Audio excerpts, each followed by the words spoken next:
દેશના પહેલા પ્રધાનમંત્રી પંડિત જવાહરલાલ નહેરુ અને પહેલા નાયબ વડાપ્રધાન શ્રી સરદાર વલ્લભભાઈ પટેલ.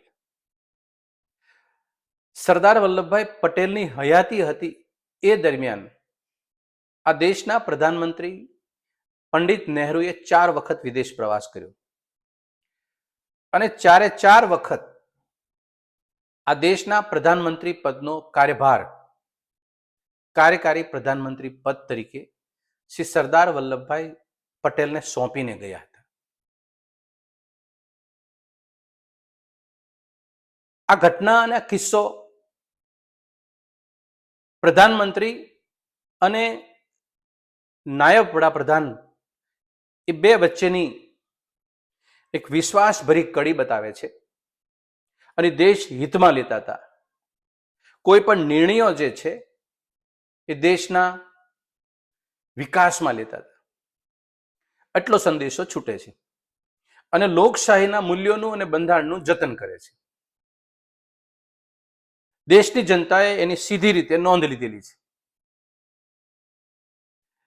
આજે આઝાદીના અમૃત મહોત્સવની વાતો થાય છે. જોકે પ્રધાનમંત્રી પંડિત નહેરુ અને સરદારની કોઈ પણ ઘટનાને કોઈની સાથે સરખાવવા જેવી કે મૂલવવા જેવી નથી. મૂલવવી પણ ન જોઈએ. 2014 થી લઈ 2026 12 વર્ષ દરમિયાન આ દેશના છેલ્લા પ્રધાનમંત્રી નરેન્દ્ર મોદીએ પહેલો પ્રધાનમંત્રી પદનો પ્રવાસ ભૂટાન જૂન 2014 કર્યો અને છેલ્લો પ્રવાસ 2 દિવસ પહેલા પરત ફર્યા ન્યુઝીલેન્ડથી જુલાઈ 2026. આ દરમિયાન એને 100 કરતા વધુ વિદેશ પ્રવાસ પ્રધાનમંત્રી પદથી કરેલા છે. એમાંથી એક પણ વખત ભારતીય જનતા પાર્ટીના બીજા નંબરના આગેવાન કે મંત્રી ને આ દેશના પ્રધાનમંત્રી પદનો કાર્યભાર એનો હવાલો કાર્યકારી પ્રધાન તરીકે એને આપ્યો નથી.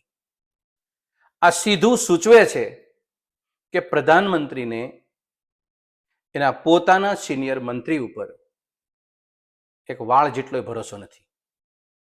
આ જે ભરોસા વગરની જે સરકાર ચાલે, એકબીજાના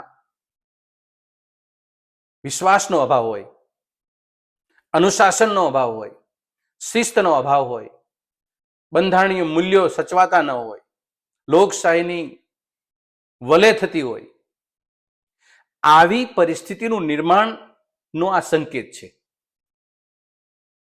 એટલા માટે 100 વખતમાંથી એક પણ વખત એને પ્રધાનમંત્રી પદનો કાર્યભાર એના સિનિયર મિનિસ્ટરને આપ્યો નથી. વાદા નહીં, ઈરાદા ચાહીએ. આ મુદ્દો આપણને એટલા માટે ચર્ચા કરવા માટે પ્રેરિત કરે છે કે ક્યાં એ કદ્દાવર યુગપુરુષ નેતાઓની રાજનીતિ અને ક્યાં વર્તમાન સમયની અંદર ચૂંટાયેલી સરકારોને તોડવાના, સંસદ સભ્યો અને ધારાસભ્યોને ખરીદવાના અને એ માહોલ બનાવી અને સત્તા ઉપર ટકી રહેવામાં કે સત્તા મેળવવામાં, ખુરશી ઉપર બેસવાનું અને વહીવટ કરવાનો.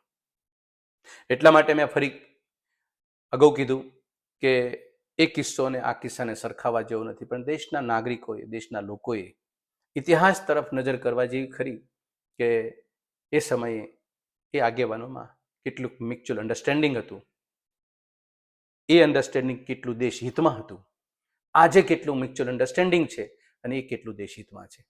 આપની વિવેક બુદ્ધિ ઉપર છોડું છું. આપનો આભાર.